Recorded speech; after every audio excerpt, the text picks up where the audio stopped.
Magandang umaga sa lahat. Ang aking pelikulang napili ay ang pelikulang Miracle in Cell No. 7. Ang pelikulang ito ay isang komedya o drama. Ang akdang Miracle in Cell No. 7 ay matutunghayan ang pagkakaiba ng mga idea at kaisipan sa mga magulang at anak. Ipinapakita dito ang kahalagahan ng pagmamahalan ng isang pamilya kahit na may problemang kinakaharap. Ang tema o paksa sa pelikula ay ang walang katarungan sa mga taong walang kapangyarihan at hindi pantay na hustisya na ibinibigay ng nasa batas. Gayunpaman, may mga taong mabuting puso at malinis na konsensya na kahit sila ay naparusahan at nadadamay. Ang tauhan sa pelikula na pinangungunahan ni Aga Mulak bilang si Joselito Gopez at si Bella Padilla bilang attorney Yesha at si Sia Baker naman bilang Batang Yesha. Ang pangunahing tagpuan ng pelikula ay sa bilangguan kung saan nakulong si Lito. Si Yesha, isang abogado na gustong linisin ang pangalan ng kanyang yumaong ama na si Joselito Lito Gopez. Napagbintangan itong gumahasa at pumatay sa isang bata noong 6 na taong gulang pa lamang si Yesha. Nagsimula ang kwento sa pagbabalik-tanaw sa nakaraang pangyayari. Si Lito ay nakulong at nailagay sa ika-7 kwarto.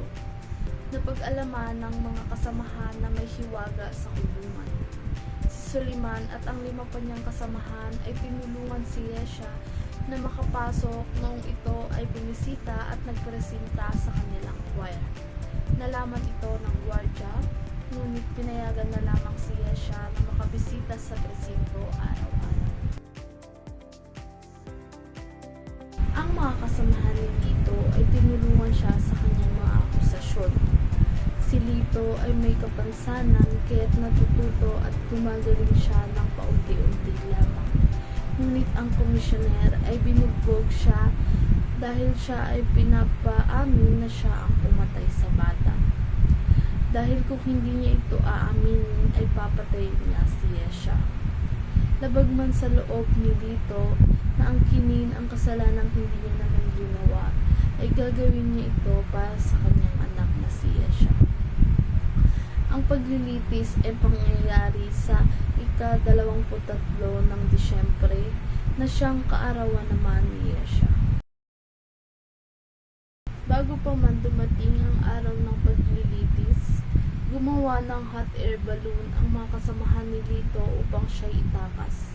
Noong sumapit ang prison concert, sinubukan nilang pumakas ngunit sila'y nahuli dahil nakasabit sa alambre ang sinasakyan nilang hot air balloon. Pagkalipas ng ilang taon, si Yesha ay naging isang ganap na abogado. Dahil sa kagustuhang makuha ang hustisya sa nangyari sa kanyang ama, ay binuksan niya muli ang kaso. Humingi siya ng pabor sa mga gwardiya at sa mga kasamaan sa presinto upang maging saksi ito. Dahil sa galing at sa tulong ng mga kasamahan at gwardiya sa presinto, ay naipanalo niya ang kaso at nabigyan siya ng hustisya sa kung ano ang nangyari sa kanyang ama.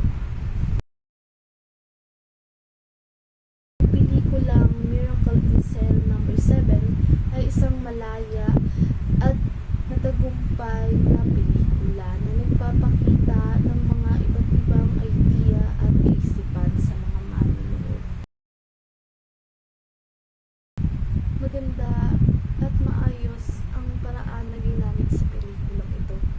Makikita talaga kung ano ang idea o kung ano ang kaisipan na ipinapakita sa likod ng kwento. Maganda rin ang daloy ng pelikula kaya't may iintindihan o mauunawaan talaga ng manonood.